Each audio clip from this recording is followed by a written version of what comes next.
welcome into Fantasy Baseball today on Thursday, May 22nd. I am Frank Stampfl, joined by Scott White and Chris Towers.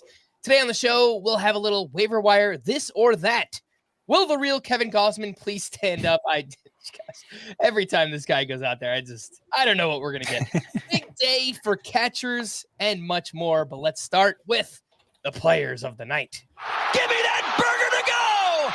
It's a walk-off win!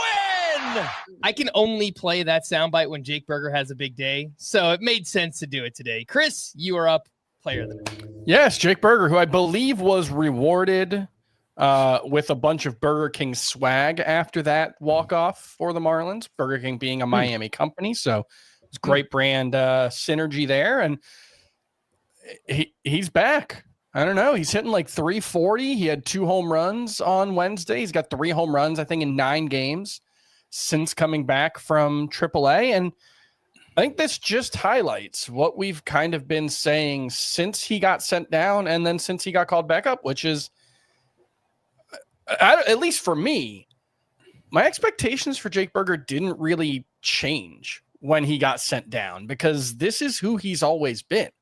I will remind everyone that on July 1st of last season, he had a 601 OPS. He had a 561 OPS when he got sent down. He was not that much worse for a lot longer last year, and he still ended up, I think, with, 29 homers over the course of the season? He had 22 over the final 3 months. This is a guy who gets really cold, and there was always increased risk for playing time after the trade to Texas because they couldn't necessarily afford to live through 3 months of cold Jake Berger because he doesn't help your team win if he's not hitting home runs. But a 3-month cold Berger, that'd be bad. Remember that show Teen Angel that was on? I do not remember the TGIF briefly. You know, if Chris doesn't know it, I definitely don't know. No. It was like right in my sweet spot at 14 years old. But anyway, the kid died and became an angel because he ate a burger that had been under the bed for too long. And that's a grim premise for a TV for like a children's TV show. Yeah, it was. I guess it was a teen. It was played for laughs. It was quite goofy. Hilarious. Sorry.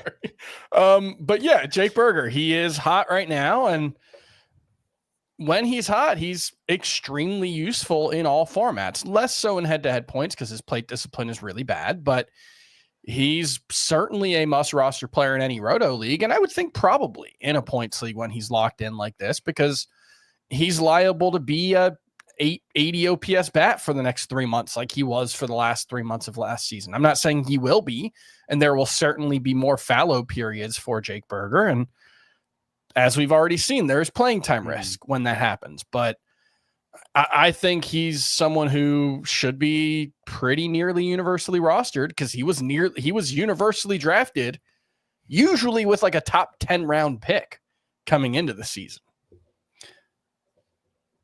Okay.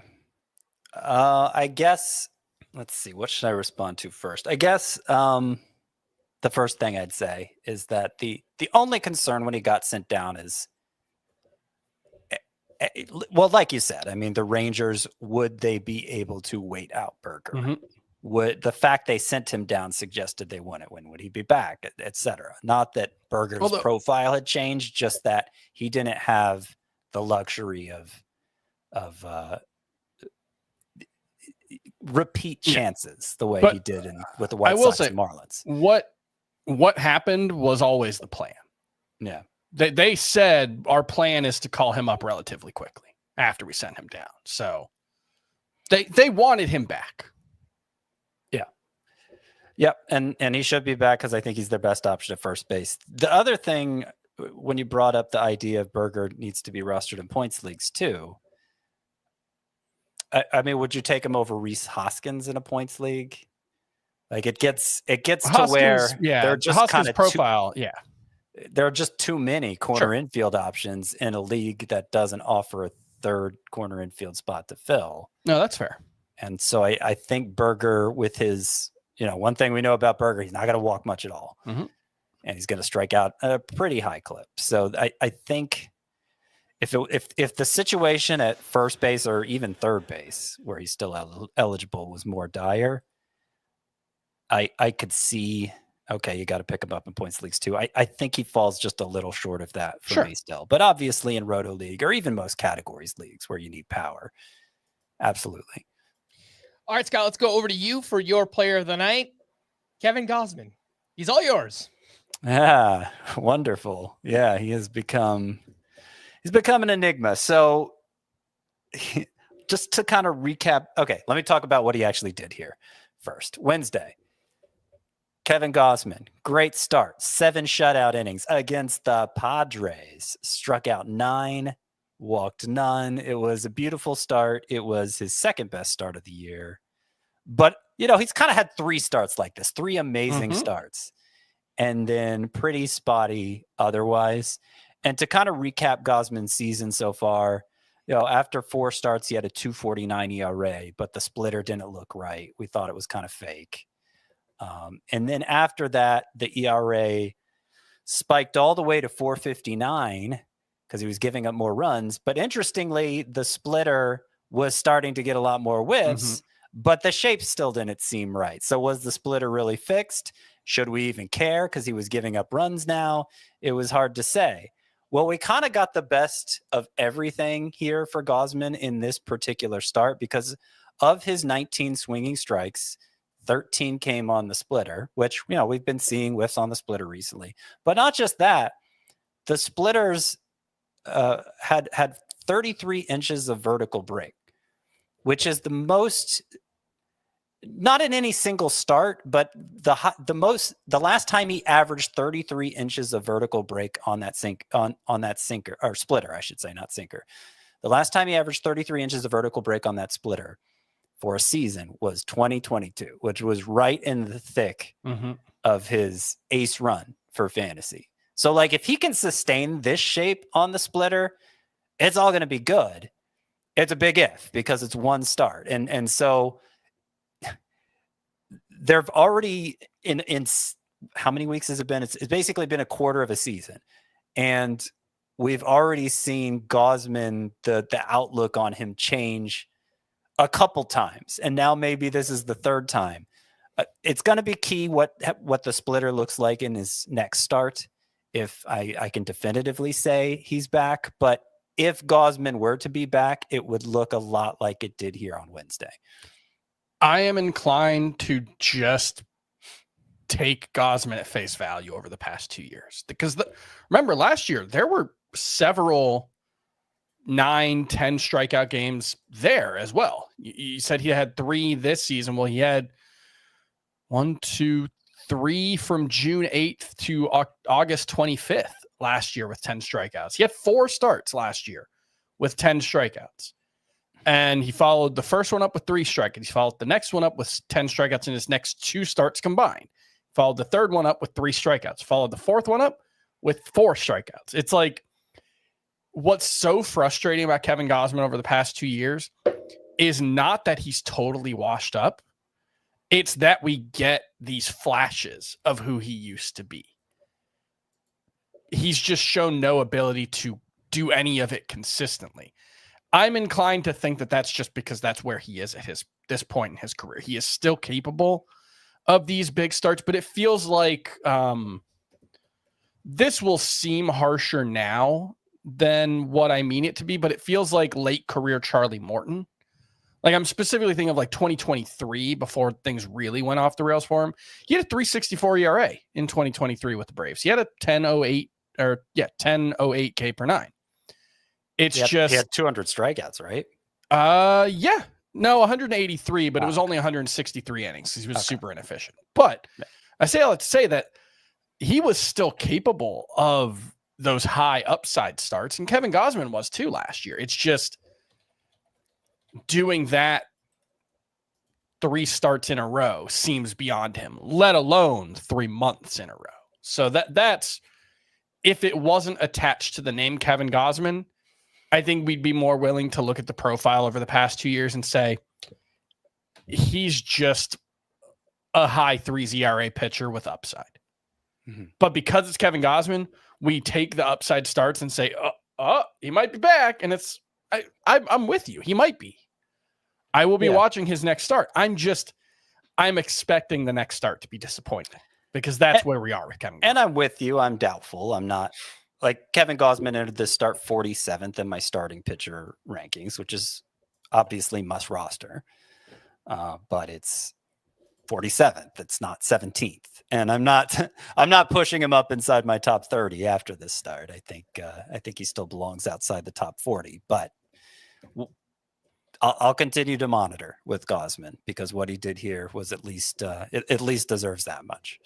Do you think he's someone that you should just lock in your lineup? Because kind of like Aaron Nola, when you try to figure out when to play him and when not, I mean, that's when you miss out on starts like this. So, I mean, is Gausman, you should just set it and forget it? I think he's like a 3.90 ERA pitcher with decent strikeouts. I don't know if that's a must-start pitcher, but I agree that you're more likely to just end up tearing your hair out trying to figure out when you can and can't start him.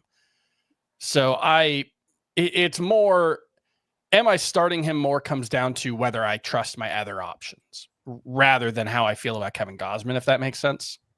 Mm-hmm. Yeah, perfect sense. Yeah, I mean, do you have 5 pitchers or 6? I mean, I guess it depends what format you're on. Do you have 5 or 6 pitchers that are already locks? Okay, well, then Gausman doesn't need to be locked. And probably not. Like probably Scott, you not, had him but in 47. some 12-teamers, I think it's possible.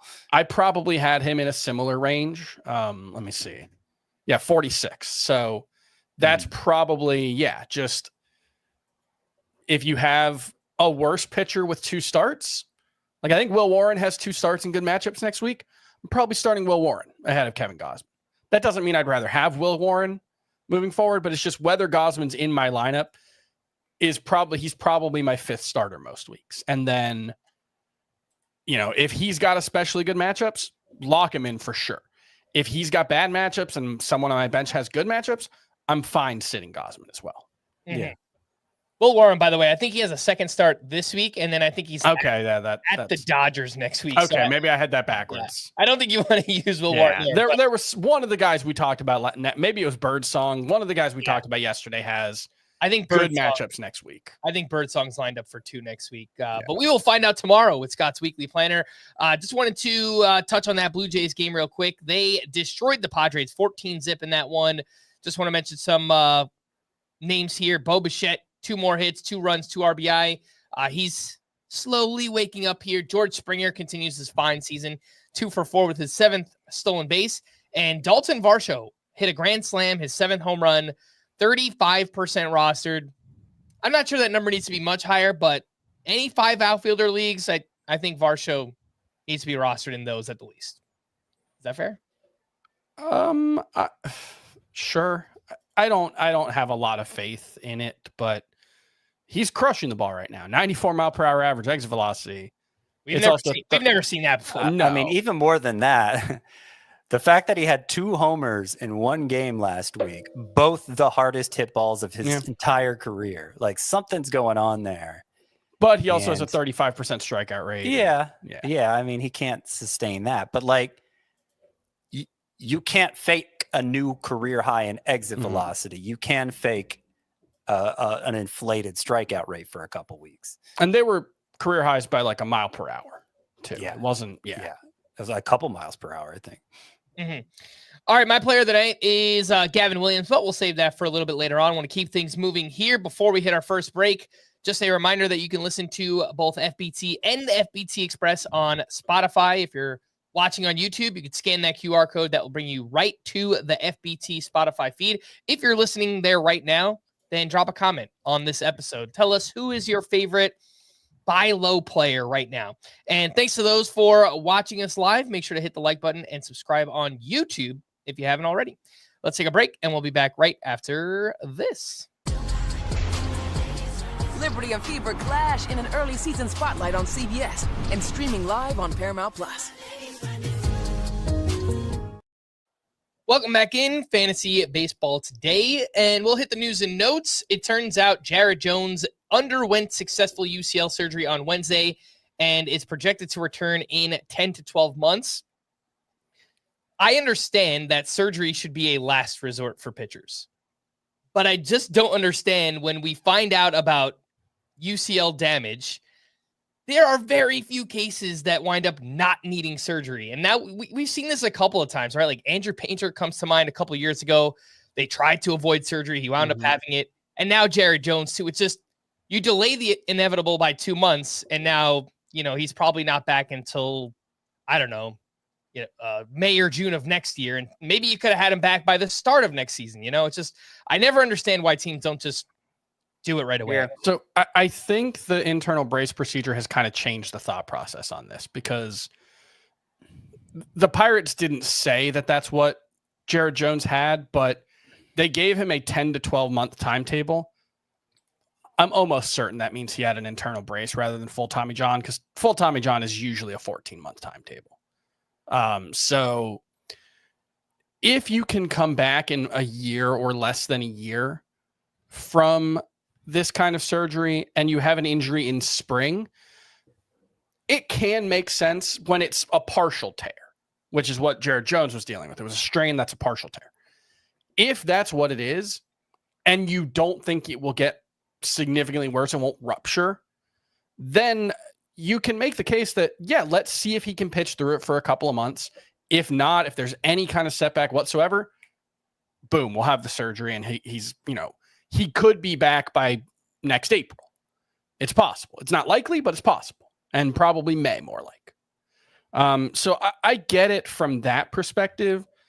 The one thing for me is I've seen some like, well, it's good that he didn't have full UCL repair. He didn't have Tommy John surgery. Now, I don't know if we're at the point that we can say it's better to have internal brace surgery than Tommy John, right? Because let's see how the next couple of months of Spencer Strider. Right. That's exactly what I'm thinking. Is like Lucas Giolito, Spencer Strider. God, I was looking at a list earlier today. Let me. There was another name that I wanted to mention, but yeah, it's, let's see what it looks like for these guys. I guess Patrick Sandoval is another guy coming back if he gets back. So yeah, there are a couple. Drew Rasmussen also had internal brace 2 years ago. So we're starting to get some examples. Most of the guys who have had internal brace surgeries have also had Tommy John. They usually have Tommy John. I think that's Jacob deGrom had Tommy John plus an internal brace. And so the true just internal brace procedures, we're still kind of seeing what that looks like and what that means for pitchers long term. I'm probably more pessimistic for guys coming back from just the internal brace than a full Tommy John, but we just don't have a lot of data on it, so I don't know. Fair enough. George Kirby will make his season debut on Thursday against the Astros. He's missed the entire season to this point with right shoulder inflammation. If you have him in a daily lineup league, do you just play it safe and not start him his first time out, George Kirby? I usually prefer to leave guys on the bench if I can for the first start back from a lengthy IL stint. His stuff looked good. Yeah, I was looking it up now. I hadn't seen what the velocities were on the rehab assignment. They look to be spot on. Mm-hmm. I know the results weren't good for him, but it doesn't. I care less about that. But yeah, I think it's fine if you have to start him. Like if mm-hmm. it's him or somebody really fringe, then somebody we'll talk Kirby. about at the end of the show. Yeah, none of those streamers. Like the best streaming option for Thursday is George Kirby, if we can include him among them. But if you have like actual quality alternatives, then maybe play it safe. Dylan Cruz was officially placed on the IL with a left oblique strain. As expected, the Nationals promoted outfield prospect Robert Hassel. Their game was not suspended. It was postponed on Wednesday, so we didn't get to see Robert Hassel play. Scott, you weren't here yesterday. Do you have any interest in Robert Hassel? Pretty much not at all. I haven't thought about him in a couple of years because his prospect stock crashed so hard. And I know he's been hitting the ball harder at AAA this year. I mean, it would be hard not to because his exit velocities were so poor otherwise. But he has like a 117 ISO. Yeah. Still So hits the it's ball on like the ground way too much. Yeah. Andrew Benintendi, who we don't even know how much he's going to play. I don't think there's much to see with Robert Hassel. All right, Anthony Santander left Wednesday's game with left hip inflammation. This one does not sound good. Ronel Blanco has been sent back to Houston because of right elbow soreness. So as we learn more, we will let you know. There's a lot of guys dealing with elbow injuries in Houston right now. I mean, like five different starting pitchers have had elbow surgery there, I think, or have dealt with some kind of pretty significant elbow injury. It's times are tough. Outside of Hunter Brown and Framber Valdez, it feels like every other starter is just someone they're calling up from the minors lately, which is Wesneski just had Tommy John, Christian Javier, and Luis Garcia. I think Luis Garcia had Tommy John earlier this year, and Javier was last year. So yeah, it's rough. JP France, shoulder injury as well. Yeah, a lot of injuries there. Mike Trout has progressed to running at roughly 80%. He's on the IL with a bone bruise in his left knee. Bryce Miller played catch in the outfield prior to Wednesday's game. We haven't heard much about that, but he is on the IL with elbow inflammation or elbow soreness. Aaron Boone said that he has, quote, no plans right now to reinsert Devin Williams into the closer role. And Chris, we spoke about this last night. It just doesn't really make sense as long as Luke Weaver is pitching this great. So I don't know. Yeah, it's hard to improve on like a 0.40 ERA and 0.50 WHIP. Like, he's got to look more human, I think, before Devin Williams is reinserted. Like, Devin Williams has been great in a lower leverage role. I think he's basically back, but yeah, there's just no improving on Luke Weaver right now. Yeah, like it's just he might not be better than Luke Weaver, and it's not like the Yankees gave up so much that there's like a huge rush to get him back. They're not like that invested. So yeah, I get it. Justin Martinez threw a scoreless inning at AAA on Tuesday and averaged 100 miles per hour on his sinker. Justin Verlander is going on the IL with right pectoral soreness. Thairo Estrada has taken batting practice every day this week and faced high-end velocity on Tuesday. He could return as soon as next week and is 13% rostered. Any interest in stashing Thairo Estrada? It's probably 15-team roto leagues with a middle infield spot, I would imagine. I mean, we were drafting him pretty universally in roto leagues. I like him. Yeah, I think there's a chance he gets back to, being a pretty decent source of stolen bases and batting average in Colorado. Look, something's got to go right for the Rockies at some point. Does it though? Right? Like, well, I say that to point out that like there was a point a couple of years ago where Jerks and Profar signed with the Rockies, and we were like, this could be pretty cool.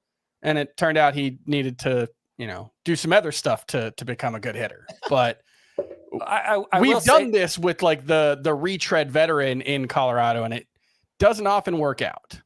Yeah, it hasn't in a long time. And it might for Thairo Estrada, but like I'd have to have an actual need at middle infield, I think, to do it. Because there have been a lot of middle infielders introduced, even in deeper leagues like that weren't really on our radar since the start of the season and now definitely matter. So can I get Thairo Estrada in my top 25 even at second base?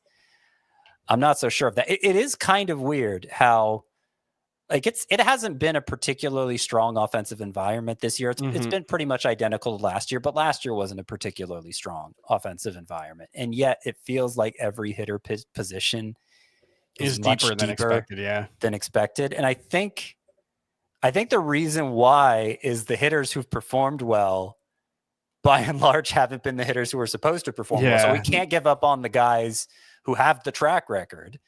But at the same time, we're not going to turn a blind eye to these newcomers who are making a case. Second base is actually like the perfect example of that, because basically the entire preseason top five has been a disappointment.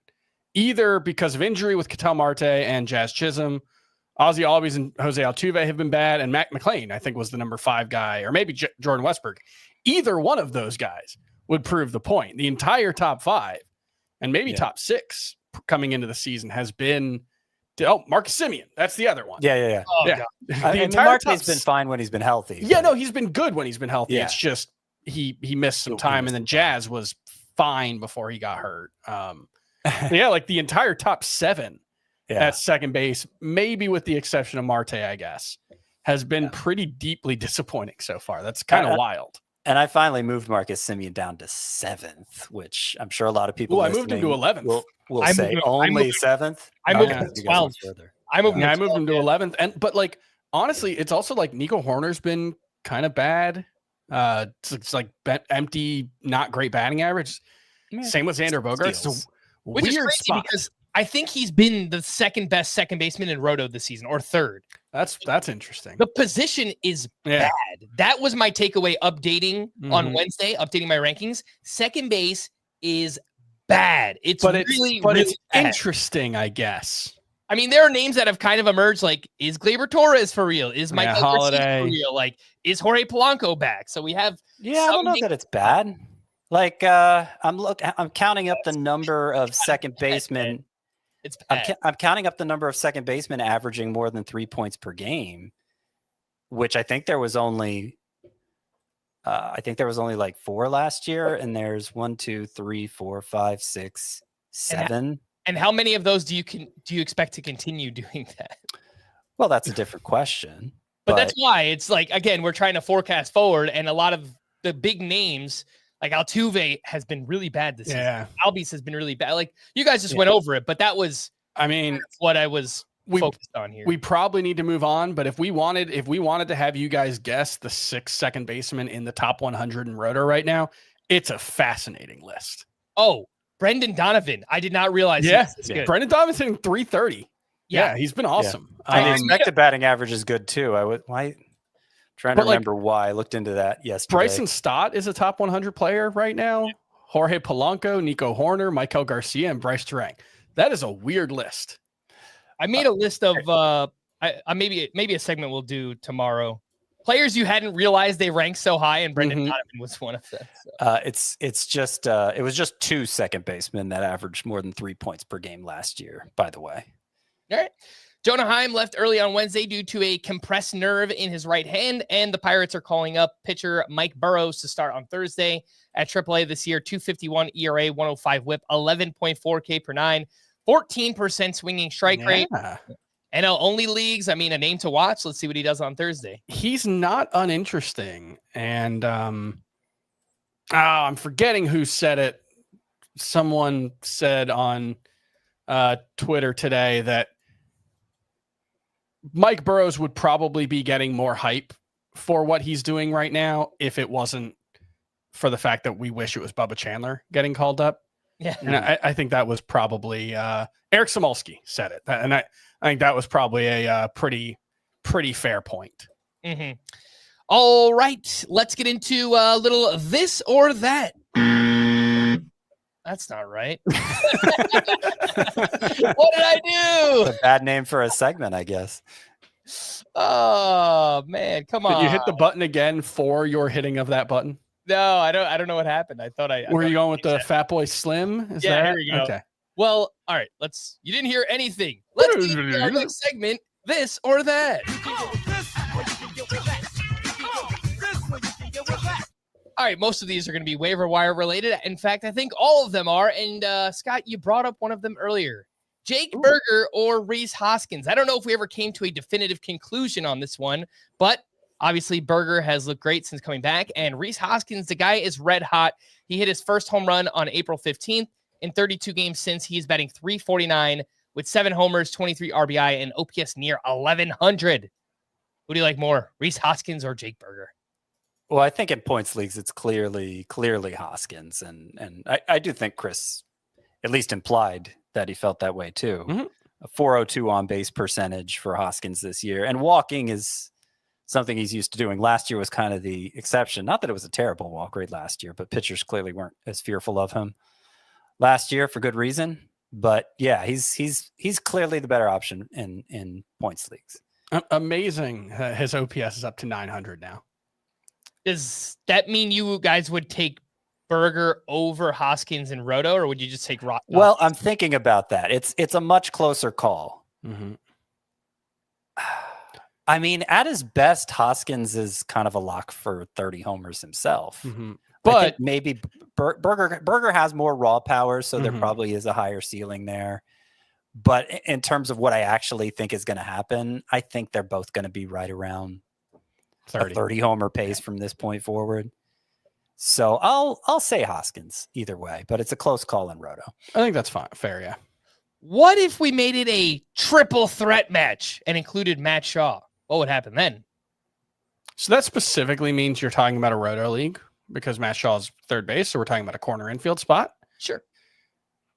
I think this probably depends on what I need. If we're talking about adding a starter right now, I'd probably go with Hoskins. I feel more confident in him being useful right now. I think you can talk yourself into Shaw having more potential as a 5-category contributor than either Berger or Hoskins. So if you're talking more a stash to see who clicks, I might go with Shaw. I just think in Roto, given the deep hitter, how deep you go into the hitter pool, there's just no excuse to have Hoskins or Berger on waivers now.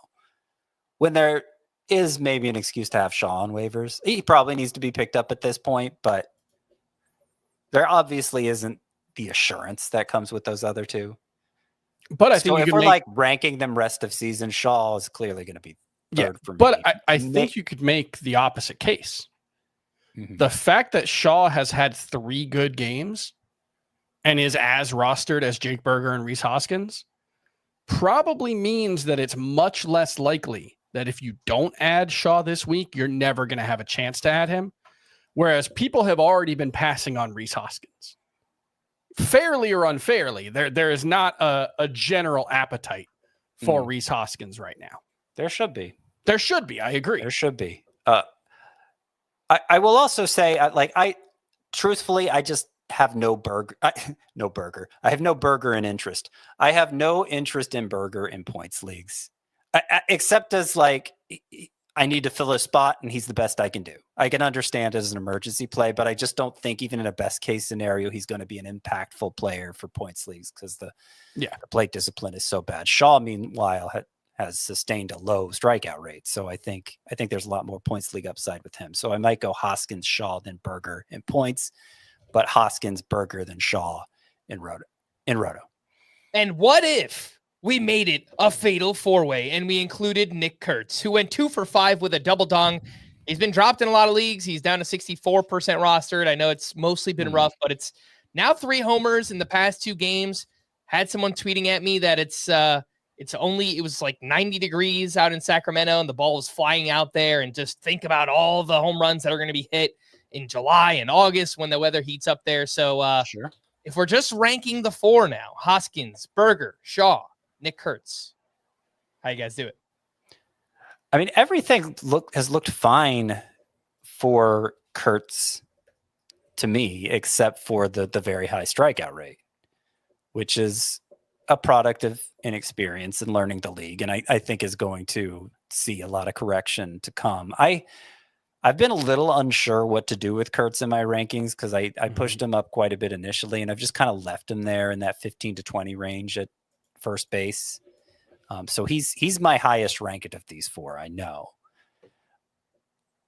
I have more trust in starting Hoskins right now or starting Berger right now, but I think, I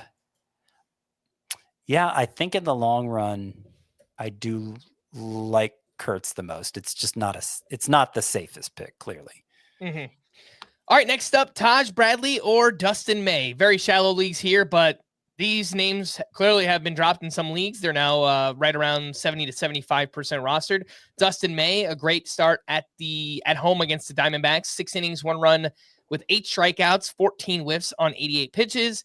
And Taj Bradley turned in a quality start against the Astros. 6 innings, 2 runs, 7 strikeouts. Who do you guys like more rest of season, Dustin May or Taj Bradley? May. I haven't seen a lot to get excited about with Bradley. The hard contact is still there. He's missing way fewer bats, way fewer. He missed down, walks are up too. He missed a decent number of bats in this start, but it was weird how it happened because it was all the cutter, right?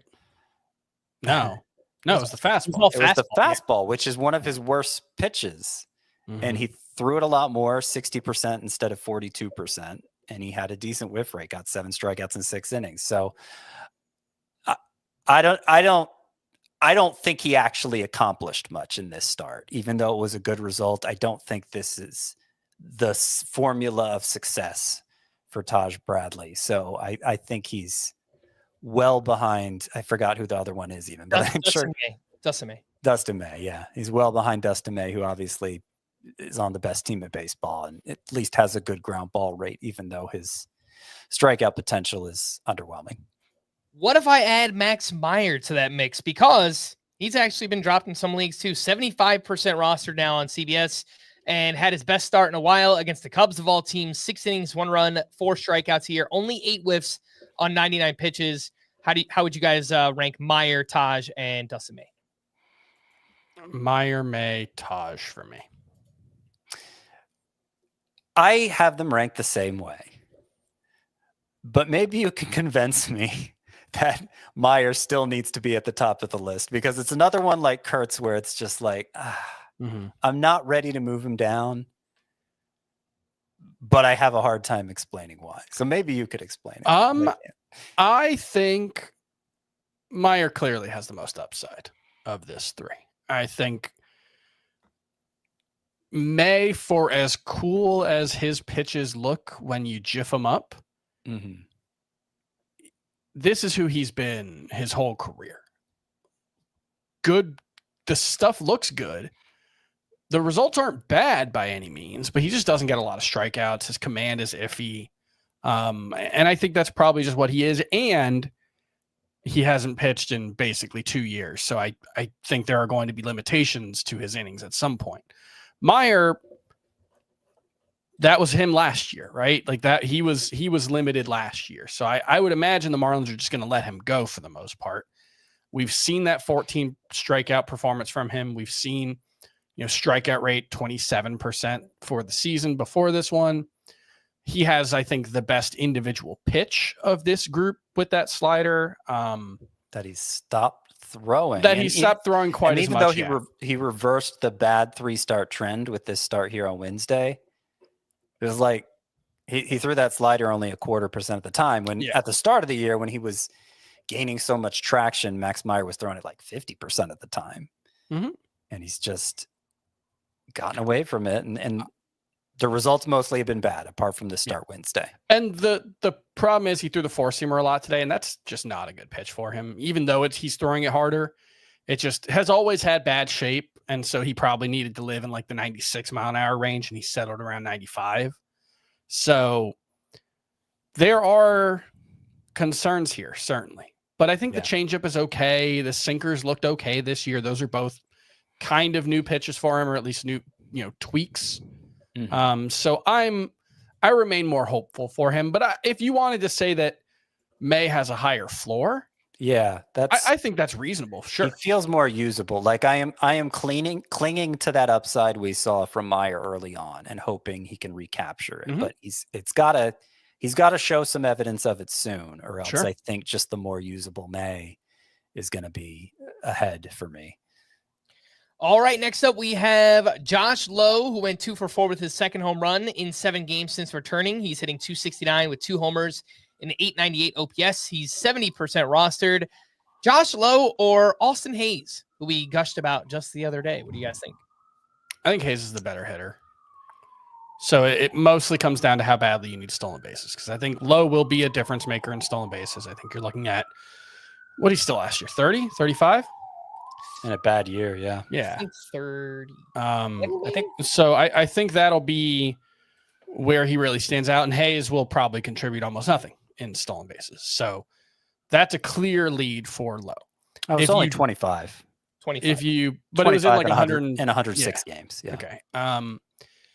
So if you need steals, I think Lowe's clearly the answer. I think Hayes is going to be a better hitter otherwise. And I think it might not be all that close, because Lowe hasn't shown much ability to hit lefties. The Rays are willing to sit him against lefties if they need to. I saw he started the other day against the lefty. Yeah, no, I'm not saying he's just never going to play against lefties, but they will sit him, and it will probably drag his ratios down if he doesn't sit against them. So I have more faith in Hayes' bat. I was going to say low in Roto because of the steals, but I actually have Hayes ranked ahead in Roto, and I'm not inclined to argue with myself. The Scott from yesterday who updated those rankings decided that's the way it needed to be, Hayes over low, and the Scott today is indifferent enough to just go with the Scott from yesterday. You know what? I wouldn't be mad at you if you went with the cop out and said Josh Lowe and Roto and categories and Austin Hayes and head-to-head points, because I think that's probably the way I would lean. What about Jose Caballero, who is running wild again? 1 for 3 with a walk and 2 steals. He has 6 steals in his past 6 games, and he's now up to 15 steals on the season. He's got 4 different position eligibilities, second, third, shortstop, outfield. Obviously, this is a very specific skill set. Don't think it really matters too much in points leagues, but yesterday, Chris, we were kind of raving about Chase Mydroth a little bit. Mm-hmm. Who would you guys rather have, Jose Caballero or Chase Mydroth? That one probably also just comes down to how badly you need steals, because Mydroth has actually been a better source of stolen bases than expected. I think he's a better hitter than Caballero, and certainly going to play more. For all of Caballero's versatility, he sits not every day or even close to every day, but he sits occasionally. And so Mydroth isn't a 0 in stolen bases. He'll probably be pretty helpful.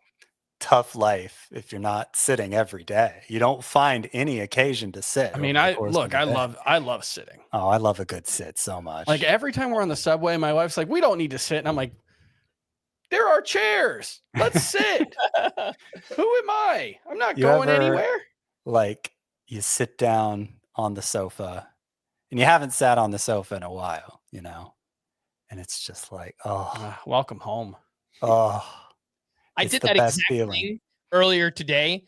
During the week, I don't really get to just sit down on my couch and just relax. It's mostly just sitting in the office or sitting at the dinner table eating. So I sat down and I was just like, man, I don't get to do this on weeknight. That's why we eat at the couch. We're that family. There you go. But to go back to it, if you specifically need stolen bases, and that's literally it, Jose Caballero. Unless that's your specific case, I just take Mydroth over him.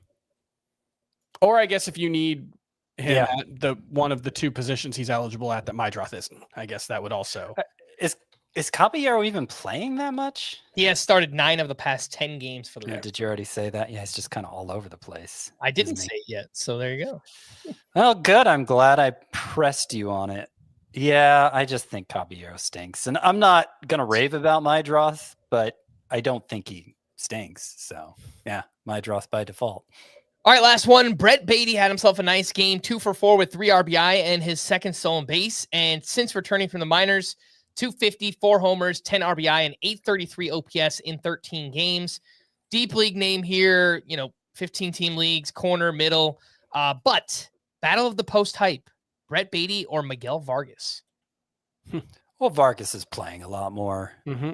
I like Beatty's skill set more, and so I wish he'd play more. But, he had his chance earlier on and blew it again, and so I can understand why he has to fight for every at-bat. He had the power surge last week and, had another nice game here. So can't totally look past Beatty, but Vargas is an everyday player and triple eligible. And I think he deserves to rank higher at this point. Is must roster and Roto anyway with the larger lineups.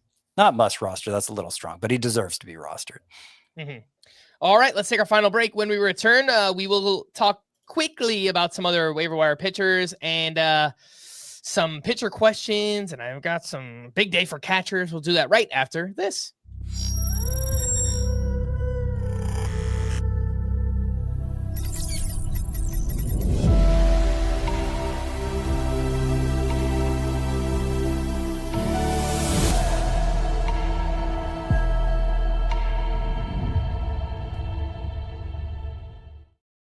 Welcome back in Fantasy Baseball today. Quickly run through some other waiver wire pitchers, and you might be able to beat the waiver wire for these 2-star pitchers. They look like 2-star pitchers. We'll find out for sure tomorrow. But Tomoyuki Sugano, a quality start at the Brewers, 6 innings, 2 runs, 3 strikeouts, and it looks like he might have the Cardinals and White Sox next week, so that sounds pretty good. And Andrew Heaney, I know we've done the Andrew Heaney thing. 5 innings, 1 run, 5 strikeouts, and it looks like he is at Arizona at the D-backs next week. I hate the matchup. Hate the matchup for Heaney. I don't want that. At Arizona at the Padres. I just realized. Arizona, really great lineup. San Diego, outside of today, they almost never strike out. I think they still have the lowest strikeout rate in baseball as a team. So yeah, he might continue to defy the odds and pitch well, but I wouldn't expect it. Sugano also defying the odds, so I can't say I have a lot of faith in that. But the White Sox are on there. He's rolling right now. Sure. If Sugano gets bombed in both starts, I really wouldn't be surprised, even by the White Sox, but he's fine. I don't think it needs to be a high priority target, but he's fine. Mm-hmm. One name who might have a sneaky matchup next week, Cade Horton, was okay at the Marlins here, 5 1/3, 1 run, 3 strikeouts, but under the hood, 16 whiffs on 92 pitches, and he threw his changeup a lot more. Didn't really know he had that in the bag. 9 whiffs on the changeup. Looked filthy in this one. Looks like he's at home against the Rockies next week, which is just a great matchup.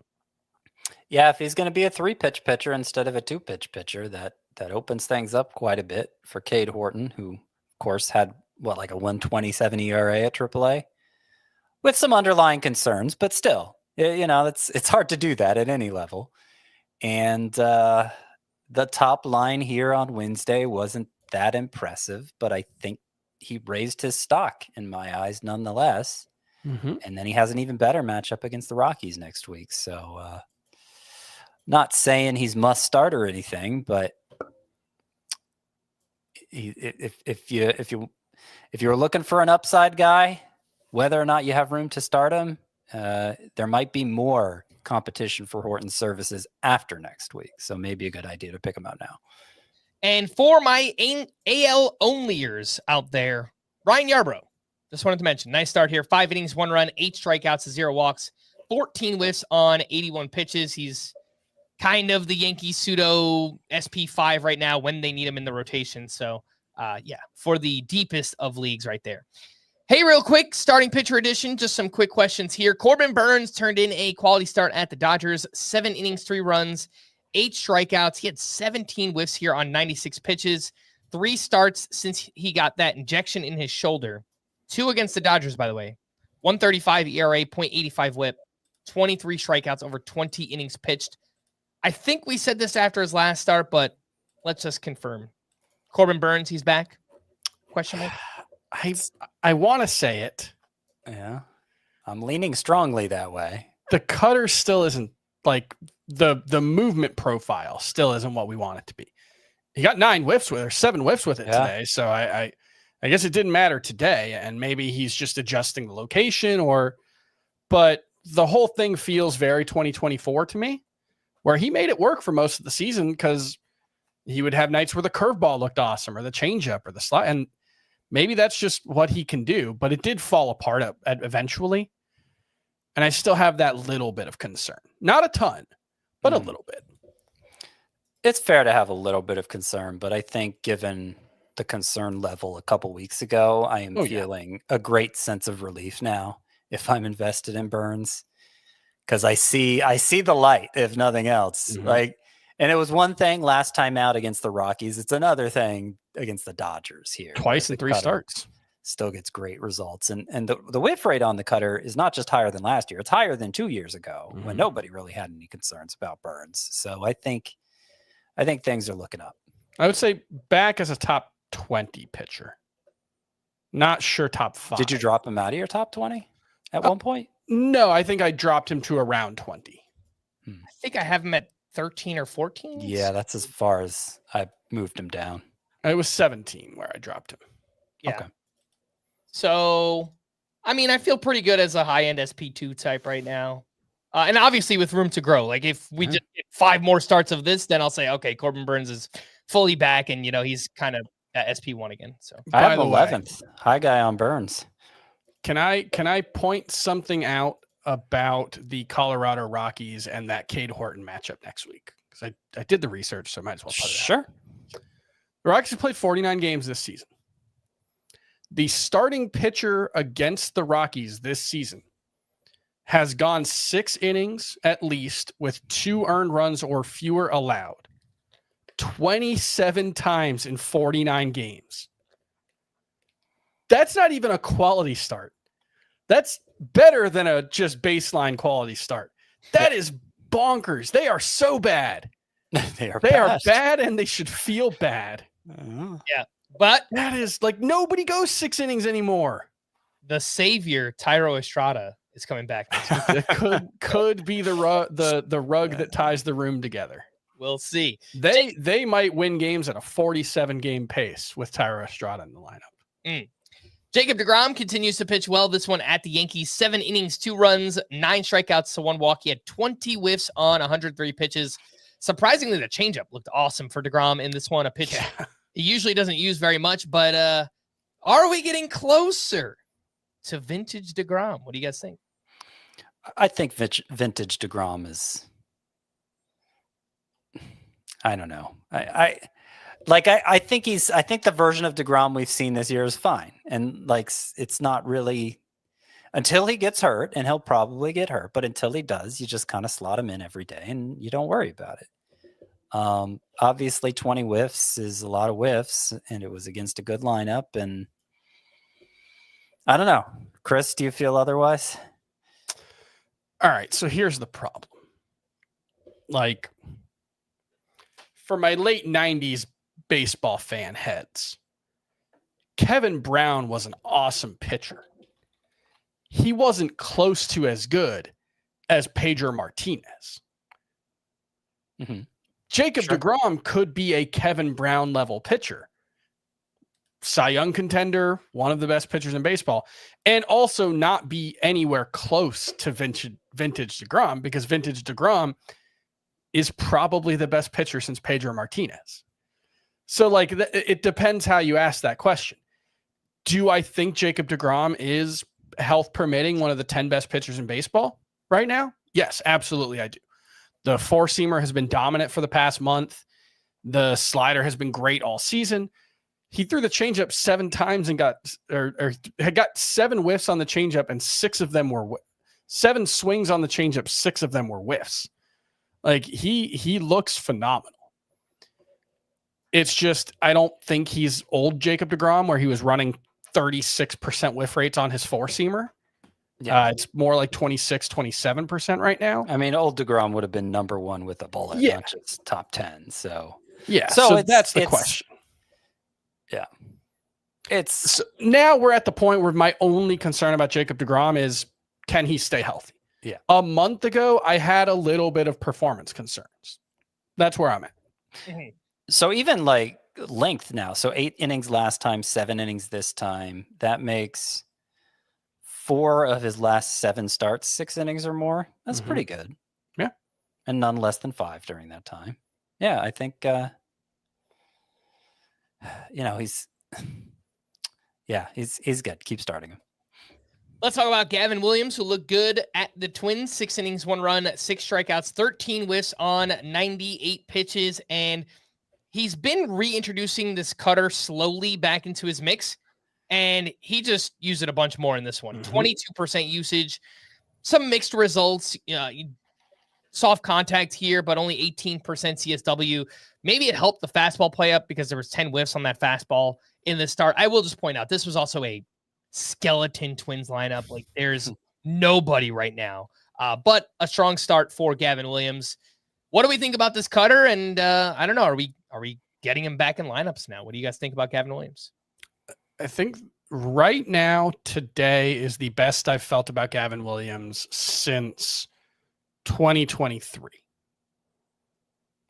But we've gone on a real journey since then. 2023, he's a top prospect. We're super excited. He has a 3.24 ERA. We're like, yes, Gavin Williams, you're awesome. Gets hurt in spring of 2024. Doesn't really look good at all at any point in 2024. Comes back this spring, looks awesome. We start to get excited about him. First 5 or 6 starts of the season, he's just terrible, dreadful, can't throw a strike. And now I think we've gotten back over the hump, and it's because he's expanded the arsenal. He he came out at the start of this season and just decided, I'm just going to throw four-seamer, sweeper, and curveball. And that was where he was in 2023, but it clearly wasn't working. He wasn't commanding the four-seamer well. He had this cutter that was pretty good last year that he just stopped throwing. And now he's got that cutter back in. He threw 3 or 4 changeups today as well. I think it was the first time we've really seen like a legitimate 5-pitch mix from Gavin Williams. So look, it might all fall apart next start. He might lose the ability to throw his four-seamer for strikes. We've seen that multiple times. But I think the ebb we're on right now is a good one for Gavin Williams. I don't know if I used that term correctly. Well, yeah, I mean, I don't want to oversell the cutter because he used it a lot in this one. The high prior to this was 7% usage on the cutter. So it's a 1-game sample, basically, of him really bringing it back into his arsenal in a meaningful way. And, but I think the most, like, there were encouraging signs prior to this. I've talked before about how the sweeper has over a 50% whiff rate. And that's kind of what's interesting about this Gavin Williams start for me. Sweeper far and away his best pitch. He got 1 whiff on the sweeper in this one, and he still had one of his best starts of the season.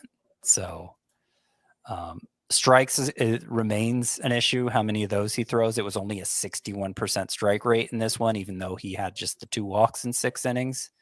So I think that remains the biggest hurdle, but the stuff is good enough. And I think if you held on to Williams to this point, you've already gotten through the roughest patch, and hopefully better days are ahead. All right, let's go rapid fire through the rest of Wednesday's action. Big day for catchers. Cal Raleigh continues to dominate, 2 for 3 with 2 walks and his 16th home run. He is now a top 3 catcher for each of us rest of season. Then we got Adley Rutschman, 2 for 6 with his 5th homer. Salvador Perez, 3 for 5 with his 3rd homer. JT Realmuto, 3 for 5 with his 5th homer. 3 catchers who have been underperforming quite a bit. They need more big games to come. It's just interesting because all 3 of them are underperforming their expected stats by quite a bit. And I don't know if there's any reason why. Like, why specifically these 3? But it's, yeah, all 3 of them, if you look at the expected numbers, they look a lot better than the actual numbers. Like, yeah, I mean, I know Perez and Rutschman especially, they were like top of the league. Yeah. In terms of underperforming their expected stats. Realmuto, not as much, but those other 2, yeah. I mean, it's massive. Realmuto, it's still like 30%, 30 points of ex-WOBA he's underperforming by still. Do we have any reason, or do we just expect him to kind of catch up at some point? So Rutschman has, for his career, underperformed his expected stats. And I don't really have much reason to believe that should be an issue now. I could see it before because left field was so deep that you would expect any Oriole who hits right-handed, even part-time like Adley Rutschman does, to underperform. Now I see no reason to expect him to underperform. It's not like he's a Salvador Perez level athlete where, like, Salvador Perez has underperformed over the course of his career in the StatCast era. That's probably because he's one of the slowest players in baseball. Like that's actually a reason you would underperform. Rutschman, he's not a good athlete, but he's not a terrible one either. So Rutschman, I feel much, much more confident that he's going to figure it out and be a superstar moving forward. I know it's been a frustrating start. I've seen some like, oh, should I drop Adley Rutschman? Don't drop Adley Rutschman under any circumstances. And just hope that things continue to get better from here. I haven't moved any of these 3 down in my rankings, Rutschman, Perez, or Realmuto. I've moved Cal Raleigh past some of them, but that's more on Cal Raleigh than them. Yeah. Last name I wanted to mention here, Logan O'Hoppe, 2 for 4 with a double dong. That's 3 homers in his past 2 games. Now hitting 270, 13 home runs, 28 RBI, 847 OPS. Scott, why do you hate Logan O'Hoppe? Come on. I mean, he's kind of Jake Burger at catcher, I guess, but except even more extreme because the strikeout rate is more like 33% than, what is it for Burger? Like 28%. It's basically untenable. And maybe the strikeouts will come down and he'll be fine.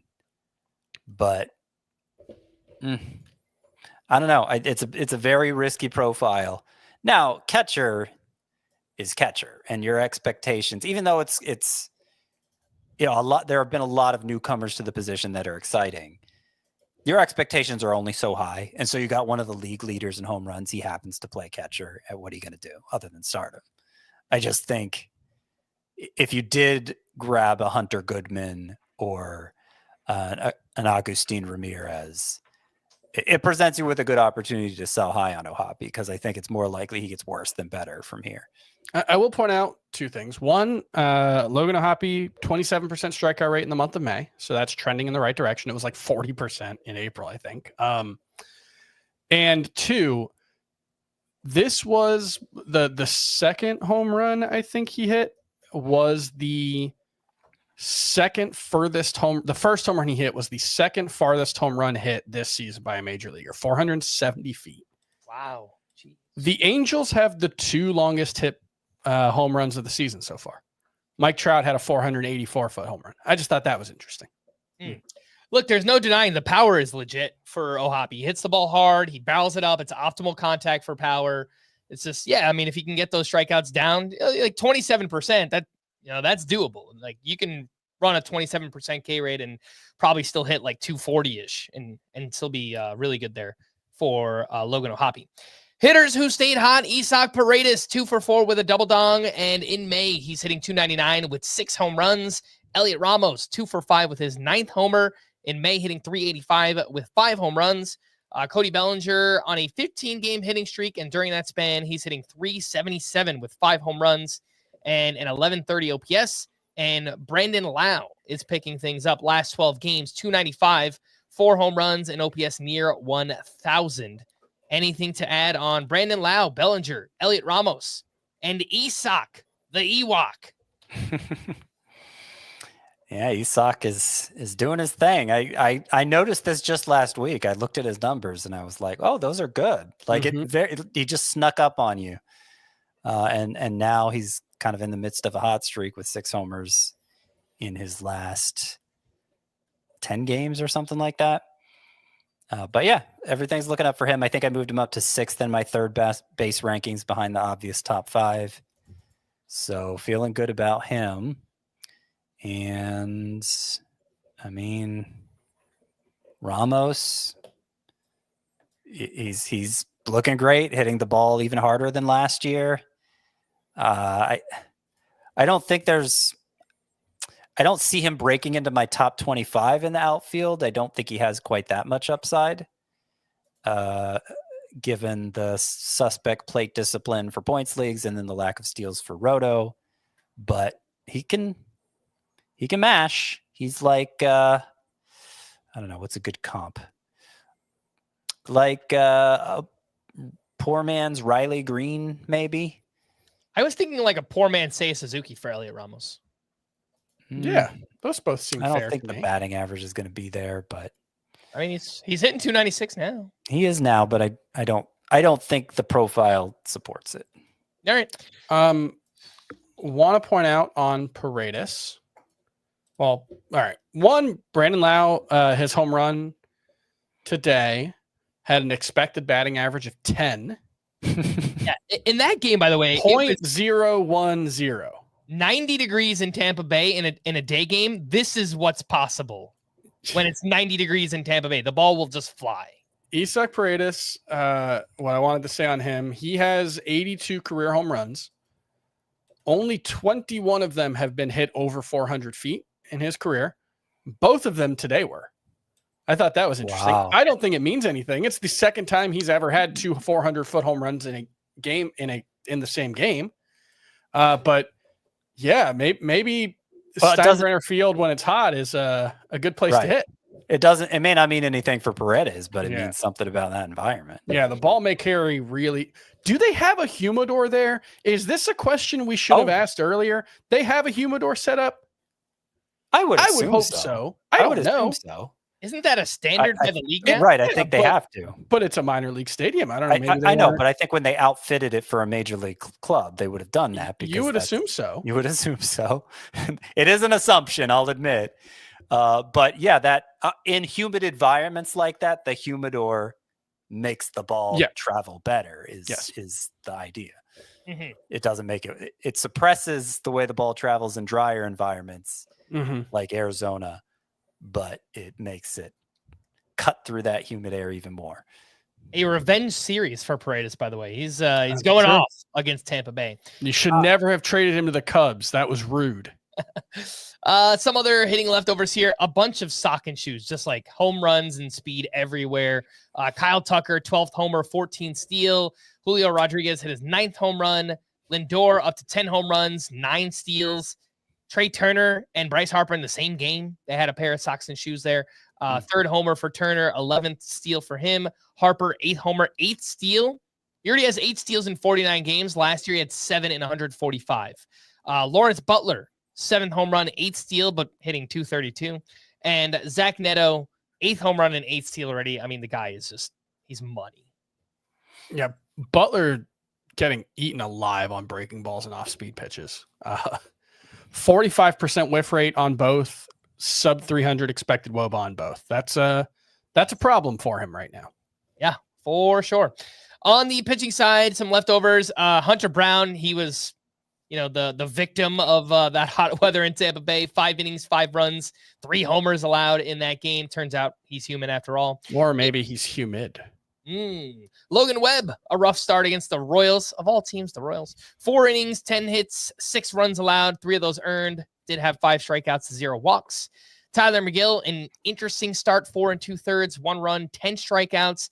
And then Garrett Crochet was solid, 5 1/3, 1 run, 5 strikeouts. Anything on Crochet, McGill, Logan Webb, and Hunter Brown? Is anybody actually excited about McGill? Because I know the K rate is great. I mean, he's like 70% rostered. I think. Isn't it more than that? Well, that's actually 78. less than I would have thought. So I don't know that that's but I mean, just anybody who analyzes baseball. Are you excited about Tyler McGill, Chris? Are you excited about Tyler McGill, Frank? No, I can't.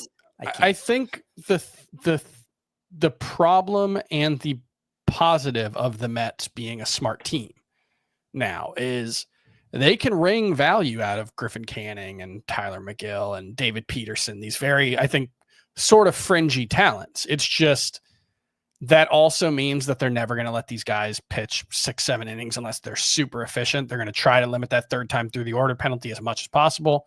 And so it's going to be a lot of starts like that. This is Tyler McGill straight less than 5 innings for Tyler McGill. And he has 3 starts with I at held least up 9 2 fingers when I said that. 3rd straight.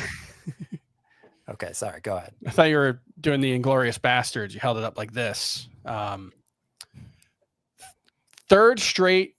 game of the season for Tyler McGill with 9 or 10 strikeouts. He has only gone 6 innings in 1 of them. That just kind of sums up the Tyler McGill experience, I think. It's just there's a cap on the upside because of that. He's inefficient. He's got a 135 whip and 10.6% swinging strike rate. Does not line up with 12.4 K per 9. But right, he gets the White Sox next week. I like that. So we're starting him next week. It's sleeper pitcher. Yeah. Forget everything we just said. Yeah. Tyler McGill, use him next week. Call to the bullpen for the Pirates. David Bednar was unavailable. Dennis Santana picked up his 5th save. For the Twins, Yohan Duran got the 9th inning with a 1-run lead. Gave up a run, but wound up with the win. For the Cubs, Brad Keller recorded 5 outs across the 7th and 8th innings. Then Daniel Palencia got the 9th with a 1-run lead, and he picked up his 1st save. Palencia throws really hard. Ratios look okay, right around a strikeout per inning. Ryan Presley last pitched on Monday. Drew Pomeranz last pitched on Monday. Maybe they didn't want to use these guys a 3rd time in 4 days, but I don't know. Feels like they could have been available. Palencia got the last save chance too. It didn't go well, and I know some people blamed it on Kyle Tucker. I still didn't. I never did go back and look at that play to see.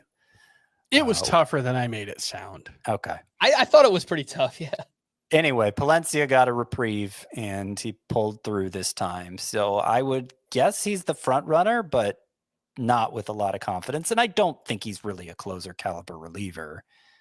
He might be able to handle the job well enough, but I doubt he has much security in the role. For the Orioles, Felix Bautista got the ninth with a 1-run lead. He gave up a run on a hit and 2 walks. He took his first blown save. The Orioles would eventually win in extras. For the Mariners, Andres Munoz picked up his 16th save. For the Guardians in Game 2, Clase pitched the 9th inning with a 4-run lead. Didn't really matter too much. It wasn't a save, but I just wanted to mention the velocity was down a little bit here. So something to watch. It was also really cold in Cleveland, or Minnesota, wherever they were playing. For the Rangers, Luke Jackson entered with 2 outs in the 8th inning, 2 runners on, 1-run lead. He gave up a game-tying single to Aaron Judge, and then he started the 9th inning and gave up a walk-off home run to Jason Dominguez. I don't think Luke Jackson is very good. No. Nope. It's just, are they going to give Robert Garcia the next save? And he's a lefty, which is weird. Yeah, they've kind of. Now that Chris Martin's on the IL. Chris Martin's on the IL, yeah. If he was healthy, I would say, yeah, they'll probably go to him, but I don't know. We'll see. And then for the Dodgers, Tanner Scott struck out 2 for his 10th save of the season. To stream or not to stream on Thursday, we have Tyler Anderson at the Athletics, Luis Severino home against the Angels, Giolito against the Royals. Gosh, this is bad. Yeah, Severino and Anderson are the top 2 in that order, but I am just it's in Sacramento. It's in Sacramento, so it could go really poorly. No. It's 3:30 in the afternoon. Yeah, so it's going to be hot. Well, that's Eastern time too. It's going to be 12:30 in the West Coast. Jeez. A best case scenario for Tyler Anderson in Sacramento, I think, is like, he throws 5 innings, gives up 6 hits and a run with 4 strikeouts. Yeah. To me, that's not worth pursuing for the downside risk. Like we said earlier, use George Kirby if you have him. Thursday's rough. Just stay away. On Friday, we have Landon Rube at the Nationals. Kershaw's at the Mets. I don't like this one either. Look, we don't think we might. Noah Cameron might not be very good, but this Twins lineup that they're running out there right now, it is bad. No Correa, no Buxton, no Wallner. He might be the best option, but that's an indictment on the selection, not an endorsement of Noah Cameron. If you need a second option, I'd say Landon Roop at Washington. If you need a third option, I'd say Sean Burke against the Rangers. But none of those 3 options are ones I really want to do. All right, we're going to wrap there. For Scott and Chris, I am Frank. Thanks as always for tuning in to Fantasy Baseball today. Please make sure to follow and leave a 5-star rating on Apple or Spotify. And we will be back again tomorrow. Bye-bye.